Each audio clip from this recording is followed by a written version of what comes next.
Place au temps fort de la magnifique réunion dimanche à Chantilly. Le Qatar, prix de l'Arc de Triomphe, support d'un superbe quintet. 18 concurrents âgés de 3 ans et au-dessus en découdre sur la distance classique de 2400 mètres. Le terrain est annoncé bon souple, mais peut tendre vers le souple car des précipitations sont annoncées dimanche matin.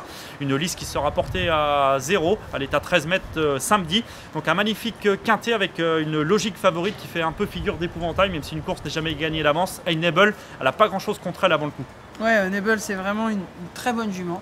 C'est même une machine de guerre et à chaque fois qu'elle se présente aux courses, elle est au-dessus des lots. Donc oui, c'est la vraie base de la course, c'est une vraie première chance. D'autant qu'elle a prouvé que le terrain assoupli ne la dérangeait pas. Elle peut aller partout, elle peut aller dans les terrains souples, elle peut aller derrière, devant, ce qui va être un gros avantage demain. Voilà. Donc derrière elle, qui fait quand même, c'est difficile de ne pas l'avoir gagnée, même si une course n'est jamais gagnée d'avance, on peut à coup sûr la prendre en base de jeu. On aime bien un poulain tous les deux. Fabrice, c'est le numéro 4, Ulysses. Oui, Ulysses, c'est pareil, c'est un cheval qui est régulier. Maintenant, il a déjà été battu par... Dans les King George à la régulière. Exactement. Plus pour une seconde place, parce que c'est vrai qu'avant le coup, Noble semble au-dessus. Et voilà, c'est vrai que c'est un cheval qui a une vraie pente de vitesse, des 400 au 100 mètres.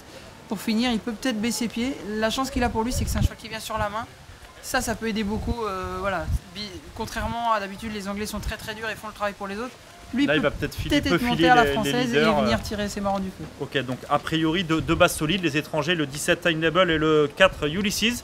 Derrière, vous faites confiance à qui, Fabrice? Ben moi, après, derrière, j'ai pas forcément d'indication. Je dirais juste qu'il faut vraiment se méfier des chevaux O'Brien, qui est 1, 2, 3 l'an passé. Ouais. Voilà, bien sûr. Et puis les chevaux à M. Fabre, qui est de grande qualité. Voilà, Close of Star notamment, qui a fait une bonne rentrée, devrait progresser sur cette rentrée, où il était deuxième dans le prix Foix, et peut certainement être monté en condition. Faut peut-être pas négliger malgré son numéro 18 à la corde. Moi j'ai un petit coup de cœur, c'est le Las Zarak, le fils de la championne Zarkava.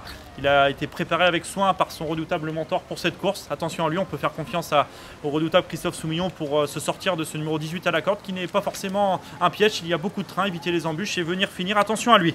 Donc nos deux bases, le 17 Einable, le 4 Ulysses. Derrière, on en a dans un champ à Dieu, on peut ajouter Las Zarak, notamment le 5 Close of Star et les différents chevaux d'Aidan O'Brien, Order of Saint-Georges, Capri ou encore Winter, là 3 ans dans le bas du tableau. C'est certainement le choix de Ryan Moore. Ouais, c'est un grand jockey, il se trompe pas beaucoup. Voilà, donc bon jeu à tous. On se retrouve pour la 5e, le prix de l'Opéra.